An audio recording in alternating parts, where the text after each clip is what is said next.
BSides DC would like to thank all of our sponsors, and a special thank you to all of our speakers, volunteers, and organizers. So yeah, I'll be talking about the IACD effort at APO, and so that's Integrated Adaptive Cyber Defense.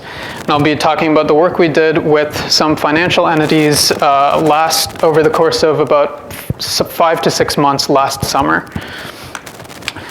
So this effort was an integrated pilot, and so I'll talk about the motivation, the process, and the opportunity that we had to do it. I'll walk you through a description of the pilot effort that we put together, and we have a few demonstration slides of the process itself. I have some initial insights followed by some retrospective, some results now that we're actually done with the pilot effort, and I'll have a look at the future ecosystem that we'd like to see in certain cyber defense aspects in the community. So right to start off, this is kind of the executive summary of our results during the financial sector pilot. So it was a joint IACD effort with the financial sector ISAC, where we worked to provide a better feed of cyber threat intelligence data to certain financial entities. And so the focus here for the pilot was on the use of automation specifically to enhance the use of threat indicators of compromise. We looked at the generation of IoCs, we looked at scoring them in addition to enrichment of the indicators of compromise, and then we looked at how financial sectors and financial entities could actually receive and intake and deal with these IoCs in a nice automated, robust way. So you'll kind of see at a glance, this graph kind of shows the manual process is on the right. That was the previous time that financial entities were taking to actually remediate these indicators of compromise. It turned out to be on average something like 10 hours. And we got it down to 3 hours at the absolute worst. That 3-hour case is when a financial entity wanted a human in the loop to verify any automated actions that were being taken. If we didn't have a human in the loop, that time could be reduced to under 5 minutes. And so that's just kind of a quick glance at how much automation can kind of help with time savings in a cyber analyst's daily job. So so with that kind of executive summary out of the way, I'll kind of take you through the initial motivation and the process for the pilot. The initial motivation was we had this idea for there to be only one ecosystem. So what that means is we'd like there to be one overarching place where, for example, financial entities can pull a feed of cyber threat data and get some good information that they think can be somewhat trustworthy in terms of how threatening it is, how malicious it is, how bad it might be for their own internal enterprise network. And an integrated pilot, in this specific case, helped us work with different entities all together. We could kind of share insights and tips on what we did for each of the individual entities and kind of use it to bolster efforts in other places while we were conducting the pilot effort. And so the whole idea was just to help drive automated defense across the whole ecosystem. So when we look at information sharing, this kind of sharing of some kind of cyber threat data, we want it to be important because we would like valuable information that really gives a perspective on what you should do in your corporate network when you're subscribing to this feed of data. We want some kind of relevant data that has some meaning. You know, we don't want to accidentally block some random domain that's not hosting IP. We want there to be some relevant actual use out of this cyber threat data that people are subscribing to. And so specifically, we want consumers to be able to make timely decisions based on their own local considerations. we'd like each entity had some different internal cyber enterprise setup.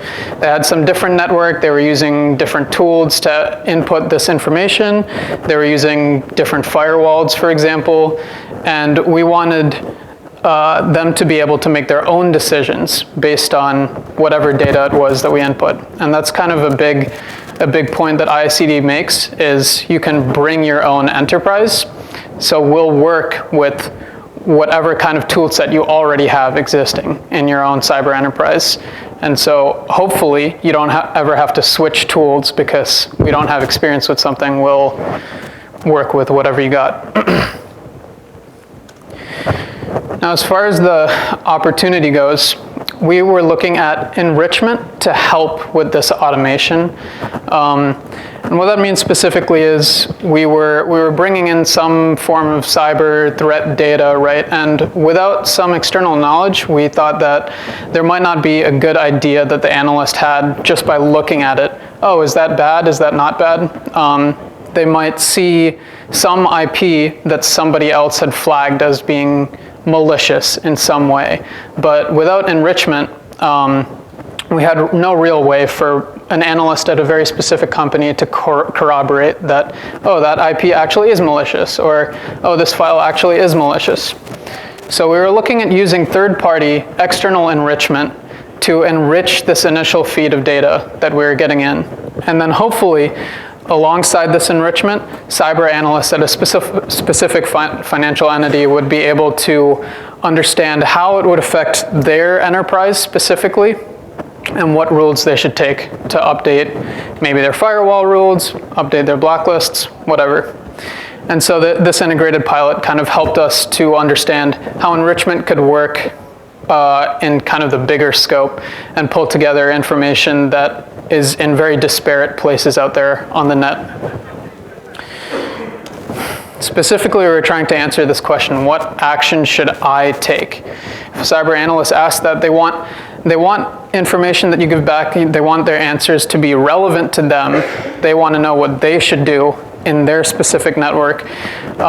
They want it to be actionable. If we send them an indicator like a malicious domain, they want to know, should I update my firewall and block that domain? And they want it to be targeted, so we should be able to tell them, yeah, you should update specifically your firewall. You should update maybe your Active Directory rules, whatever. We want it to be targeted, actionable, and relevant. And so this is kind of a layout. This is an overview of how the integrated pilot itself looked. We were working with the Financial Services ISAC, which stands for Information Sharing and Analysis Center. And so the FS-ISAC was kind of the originator of the feed of cyber intelligence data. And we were taking that, parsing it into indicators, and then enriching it. And the enriched indicators, along with the original indicators, were sent as sticks bundled to our taxi server, and then the different financial entities were subscribing to our taxi server and ingesting that information.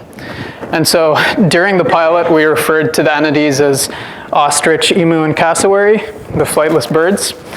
And at this point, I'm at the liberty to say that ostrich, emu, and cassowary are Huntington Bank, Regions Bank, and MasterCard. Those were the 3 banks we were working with for the duration of the pilot. And 2 of those organizations are still using the automated efforts that we put in place inside their networks at this point, a year later.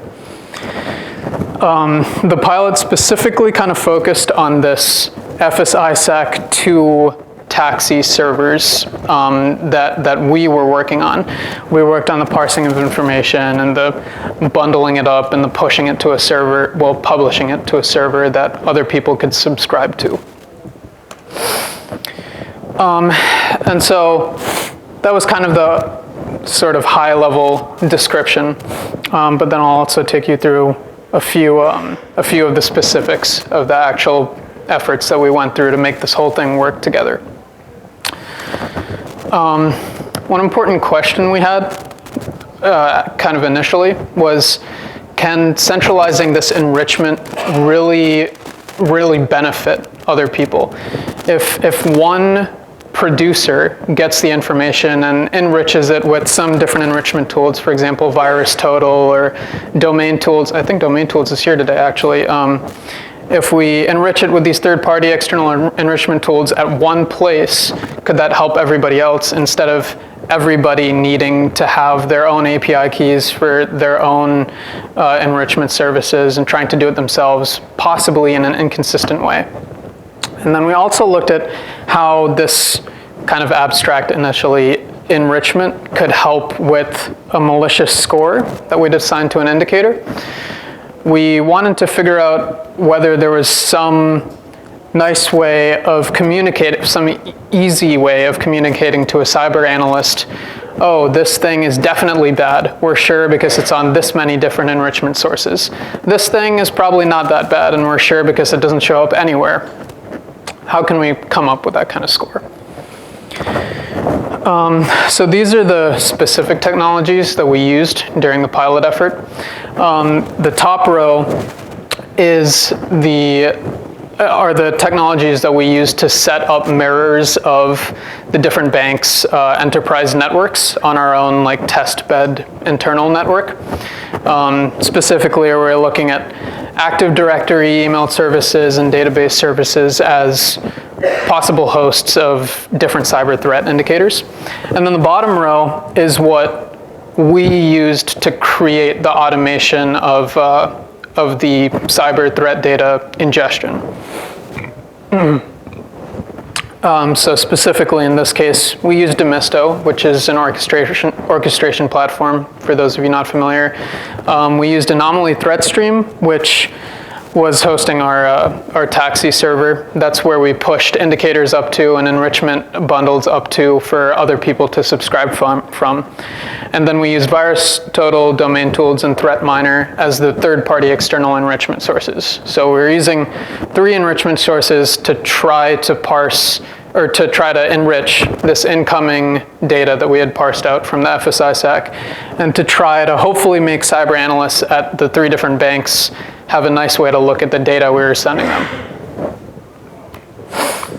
And then this is sort of a description of how exactly our architecture was set up.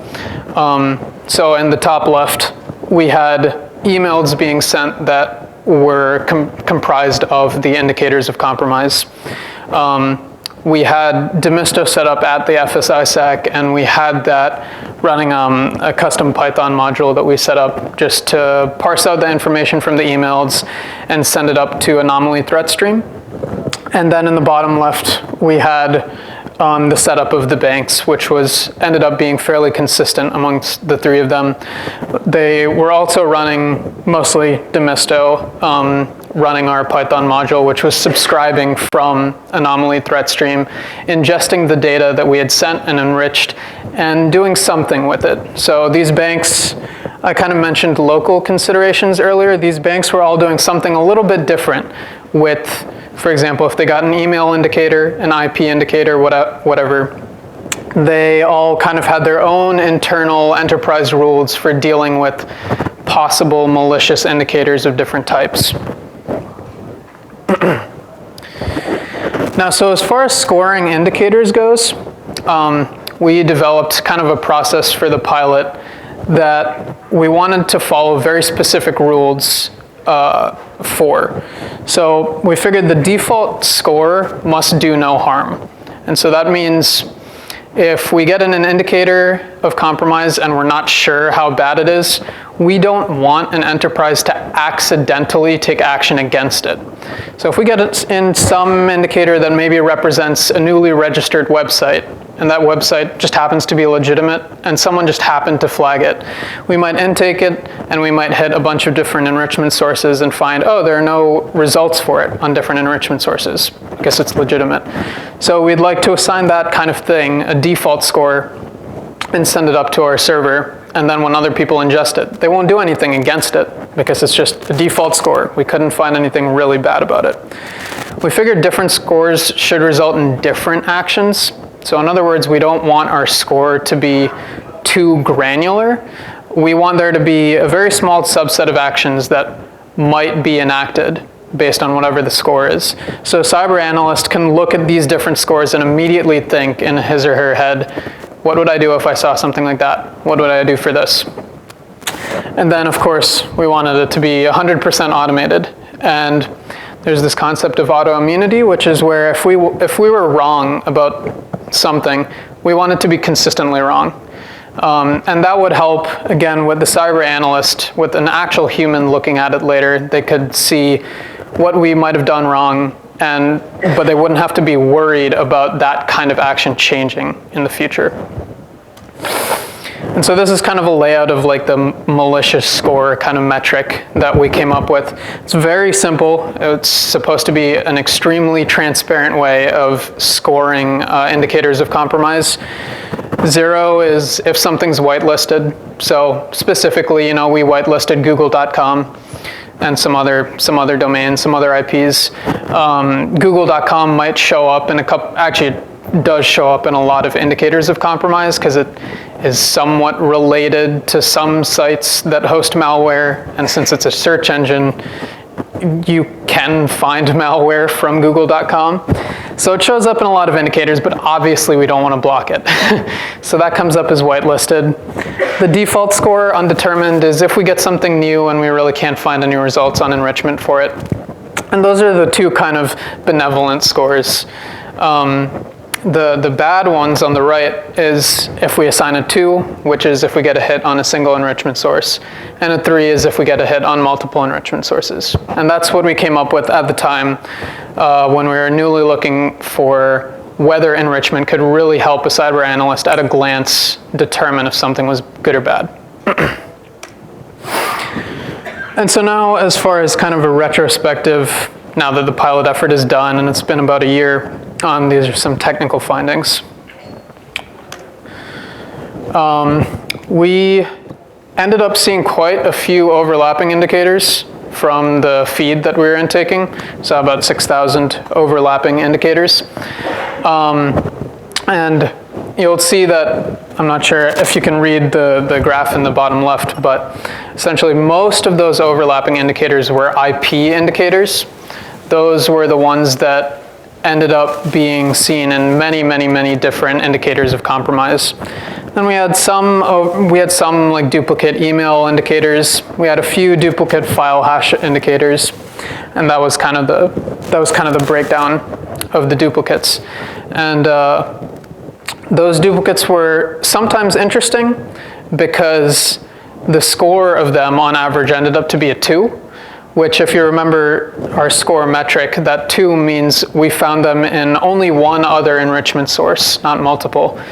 And so that kind of indicated to us at the time, even if there are indicators that many, many different people have seen, enrichment sources don't necessarily update fast enough, at least they didn't at that time. Enrichment sources don't necessarily update fast enough to keep up with how bad they think something is.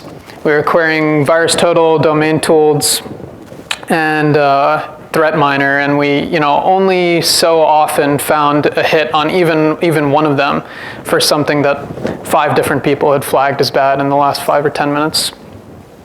And I have here, just kind of to reinforce the stat, the time to automatically score and publish these indicators after parsing the FS-ISAC feed and turning them into sticks objects and querying different enrichment tools, that time was 1 minute to actually do all that and push it upstream to the taxi server.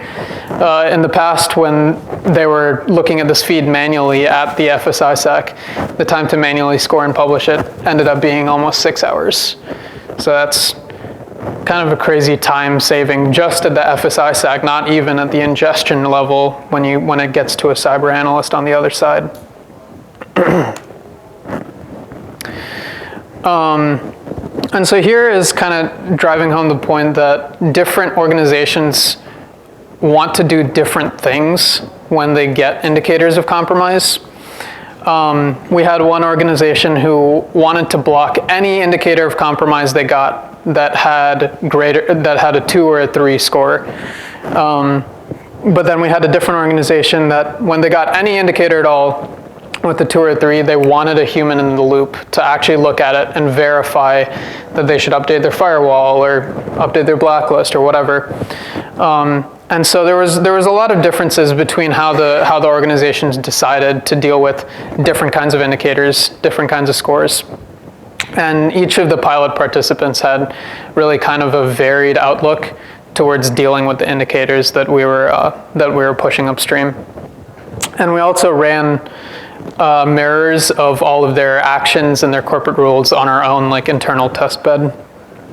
And so as far as the kind of final performance for the time for a cyber analyst on the organization side to look at these indicators, the generation of them, like I said, took a minute versus multiple hours.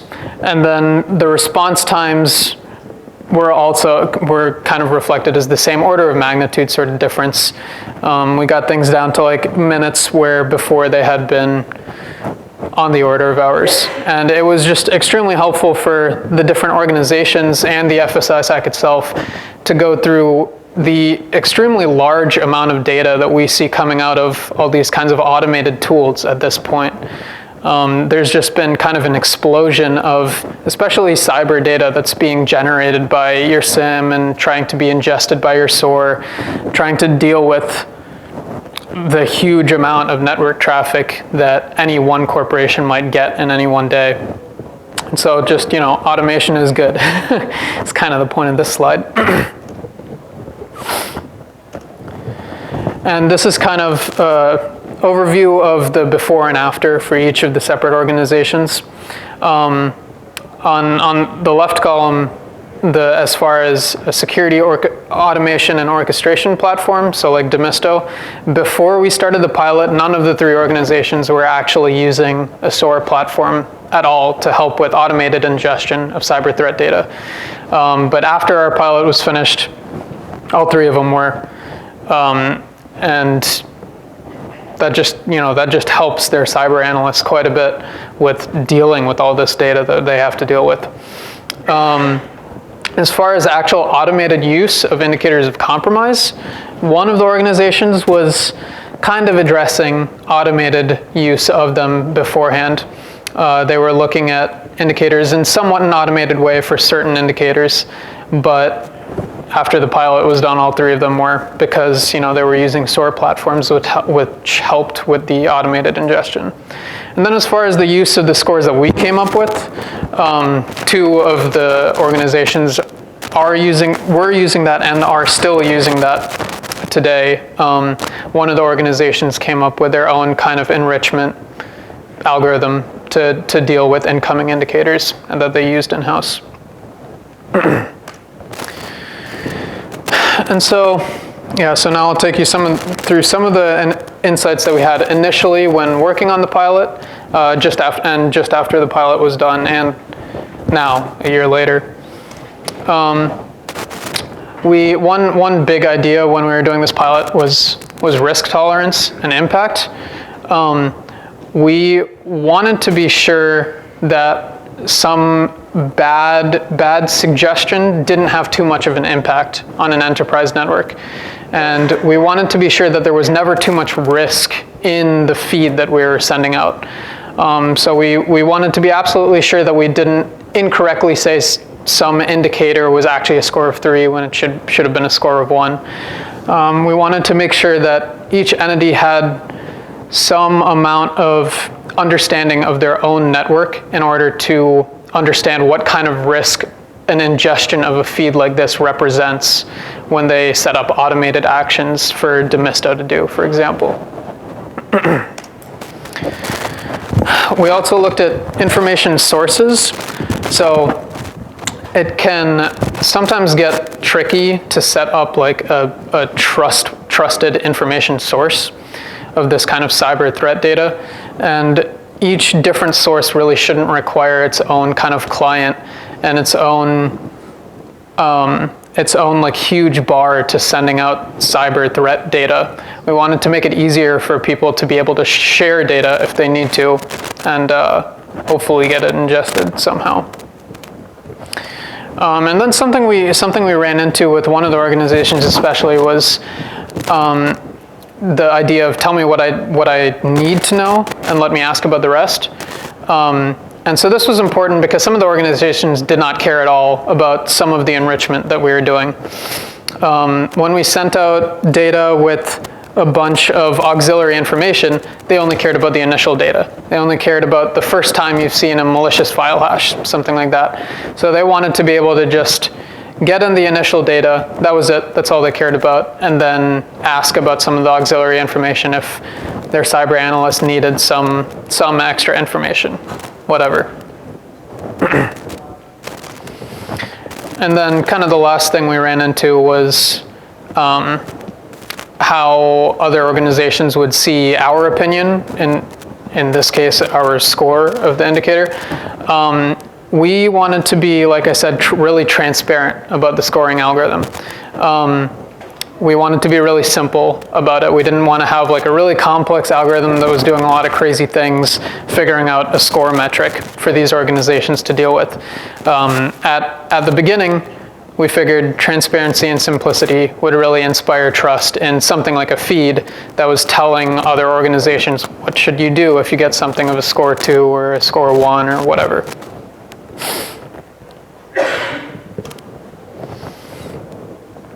So as far as lessons learned for the actual scoring goes, different organizations, again, this kind of hammers home the point that different organizations wanted different things based on their own internal network. They wanted sort of different things, but all of them agreed that they wanted confidence that an indicator is associated with malicious activity. That was a consideration, a big consideration for all three of them. And so that scoring really helped with just the prioritization at whomever ends up ingesting the data. If a cyber analyst, for one of them, if they wanted a human in the loop for the workflow they were conducting, if they want a human in the loop, somebody like that can look at their data stream and say, all right, I'm going to address these 3s first. I'm going to look at everything that has a score of 3 and figure out if they actually need to be addressed, if I actually need to, update my corporate rule, my enterprise rules to deal with them. And so that score really helped with people dealing with these indicators in maybe not always a fully automated way, but at least a way that was helped by automation. And then this pilot also showed that there is some work, at the time there was some work that needed to be done on enrichment sources. So if you're familiar with the STIX format, which is sharing threat indicator expressions, something like that, I don't even know. It's a format for describing different cyber data. So it can be indicators, it can be identities of corporations who have submitted the indicators, it can be relationships between different indicators. But specifically when we were looking at enrichment, we didn't find any kind of enrichment indicator, or enrichment object, any kind of nice object that we could shove our enrichment data into. So we had to create a custom object for that, for STIX 2.x. So we did that. And it had the source name, so whether it came from VirusTotal or whatever, and it had the score, and it had the raw data, and it had links to any other supporting enrichment that were found for the same indicator. And the problem we ran into was kind of on the STIX side. There was no custom enrichment object at the time, but then it was kind of also on the enrichment tool side. Like I said earlier, sometimes enrichment tools just don't update fast enough. If you query for an IP, you don't get back any hits, and you're not left in a better place for deciding whether this IP is actually good or actually bad. So including this enrichment object helped for a cyber analyst at the end to really show their work in saying, yeah, I queried this, and this, got these results back, got a score of 50 out of 67 on VirusTotal and what have you out of 100 on domain tooled, stuff like that. As far as other lessons learned, not so much scoring, but different organizations may want access to different information to support their decisions. And so that's kind of an offshoot from the tell me what I need to know and I'll ask about the rest. Sometimes they use different information to make informative decisions about what they actually wanted to do to update their enterprise rules. Something we also ran into was that there's multiple ways to deal with the sticks format and to shove information into it. That at certain points was a problem when we had to decide a nice way to provide certain information. We just kind of ended up deciding, you know what, it's going to be formatted like this, and everybody pulling the information is going to have to expect it to be formatted like this. At the time, that was a little bit of a problem because, you know, we had to have a lot of communication, and there was a little bit of a bar for the people subscribing to the feed to really understand how exactly our information was set up. Something else we ran into was that there was more commonly used information than we expected there to be initially. And so we figured, you know, it would be good if that commonly used information could be in a published feed. And everybody else can subscribe to that common information just in a nice automated manner. And then at least initially, organizations, you know, are not necessarily going to be super comfortable about subscribing to an automated feed like this. They're going to want to check your work. They're going to want to understand how you're scoring indicators, how you're parsing indicators from a feed, whatever. They're going to want to have some amount of trust in what you might be doing to provide them these cyber threat indicators. They don't want to block anything that they shouldn't block, and they want to be sure that they're getting, you know, the most data that they can as far as the fraction of cyber threat indicators being pushed out there. One feature we kind of saw that was important to other organizations was traceability from original email through to the published content, through to the final like end user cyber analyst support. They wanted to be able to see how this parsing worked. They wanted to be able to audit it. Throughout the pilot, we wanted to intake suggestions from them on how to improve parsing, how to improve certain formats of the enrichment that we ran into. And we also wanted to have a talk with all the pilot organizations on actual analysis of like the value of the feed. How helpful was it for them? How helpful were the scores? How helpful were the different attributes that we pushed to the feed? Whatever. At the time, we had some future considerations that were pretty important to us. We wanted some more advanced autoimmunity, so we wanted a better construction of something like whitelists, a better protection against accidentally blocking something that you don't want to block, for example. And there have been actually a few efforts after the pilot that address that. We wanted to initially look at adjusting the default score based on who submitted an indicator. So we wanted to think about having some kind of mechanism for, oh, this submitter is somewhat trusted, so it's trusted that they're going to be submitting an indicator that actually is malicious. However, there's a trade-off there because making the score metric more complicated makes the algorithm a little bit more opaque, and we wanted it to be transparent initially. We want it to be easily understandable why we score something a 2 or a 3 or a 1 or whatever. We have, even with that, actually, we've done some work recently on looking at submitter IDs and matching them up with some kind of confidence metric that gets worked into the confidence score of indicators. And then again, the final bullet is just a more complex algorithm maybe would help with scoring, would help with informing the end user cyber analyst on what they should do. Better enrichment sources, sources that update faster, that have more information about why an indicator is bad, and extra associated information would really help with making sure you have the right score, making sure an analyst knows what the right thing to do is at the end. One thing we'd really like to do is identify threes, in this case the really bad ones. We want to be able to identify the really, really bad ones without overscoring other not necessarily bad indicators.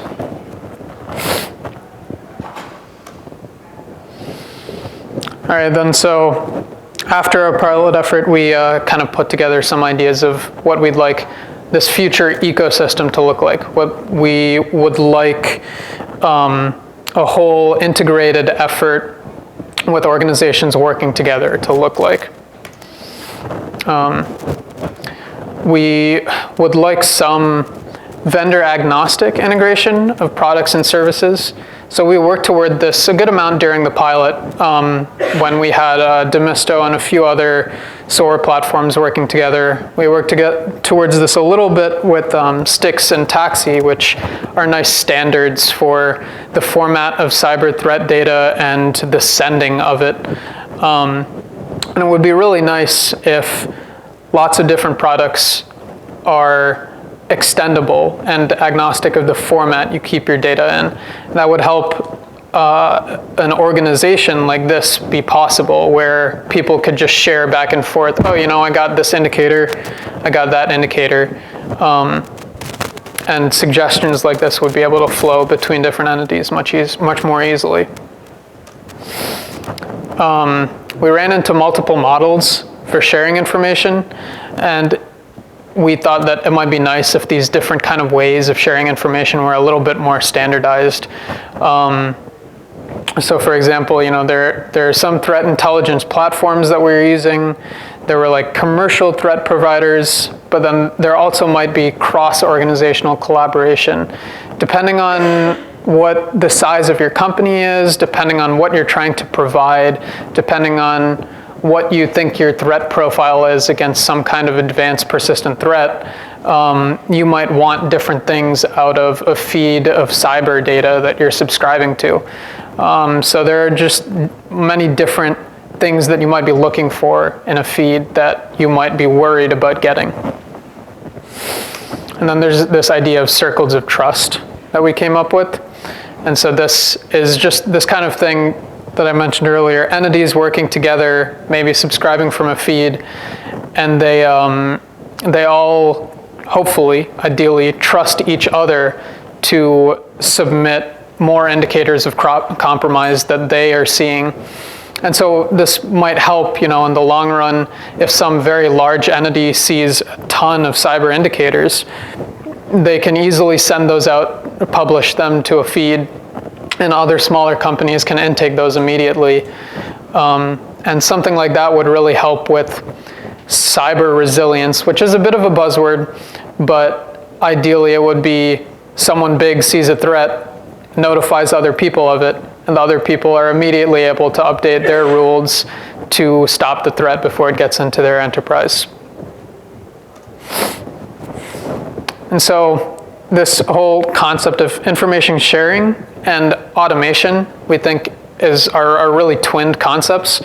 I mean, information sharing might be great because you have tons of organizations that might all be seeing different malicious files, different phishing email attacks, different whatever, and sharing that information helps everybody get the best, you know, updated information that they need to deal with possible threats.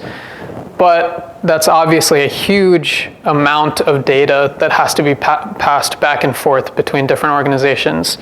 And automation, specifically in kind of the cyber defense sector, is going to be really important for both intaking, information sharing, generated indicators, but also outputting them to other people. And so just kind of a wrap-up conclusion. The first bullet, you know, is automation is good, right? Automation can help with a lot of time saving. If you use it incorrectly, it can be in some ways impactful, possibly negatively impactful to your network or to whatever you're applying it to. But nicely set up automation can really, really help, especially in this case, your cyber analysts deal with the data that they need to deal with to keep your company safe. This financial sector pilot specifically demonstrated how SOAR platforms combined with information sharing can make data much more actionable and enable really consistent actions from cyber analysts. If a cyber analyst sees something that's a score of 3, and then a week later they see something that's a score of 3, they'll probably address it the same way as they did the week before. Whereas in the past, if they were doing enrichment kind of by themselves, they might end up doing some inconsistent actions that might address something that is actually the same level of threat. And you know, this cooperation between our team at APL, IACD, and the FS-ISAC and the different financial institutions was really critical to figuring out how this kind of thing would work in practice. And we found out a lot of good things about companies working together, and then we found out a lot of like sticking points that might come up in this kind of thing. But yeah, it was super helpful. And with that, I'm done. Do you have any questions? I'd love to take them. Yes? So you mentioned 2 of the 3 are still using it without naming names and throwing under the bus. Why is the third one not, or why are 2 using it and 1 not? Sure. Yeah, so the third one, during our pilot, actually before our pilot, they had kind of an odd method of automation. Mostly they were using a kind of a kludge of Perl scripts, which is maybe familiar with to some people in this room. And so the act of automating some of this indicator ingestion in their network wasn't immediately super helpful to some of their analysts because they were still kind of preferring the old method of doing things. And it kind of happened so that in the 3 months that we worked with them, it never quite hit the turning point where the analysts that they had at the job ever got around to preferring a tool like Demisto over the more manual way that they were already used to doing things. And so they just kind of never stuck with it after the end of the pilot. Yeah. All right. Well, if nobody has any more questions, that is the end of my slides. And thank you very much.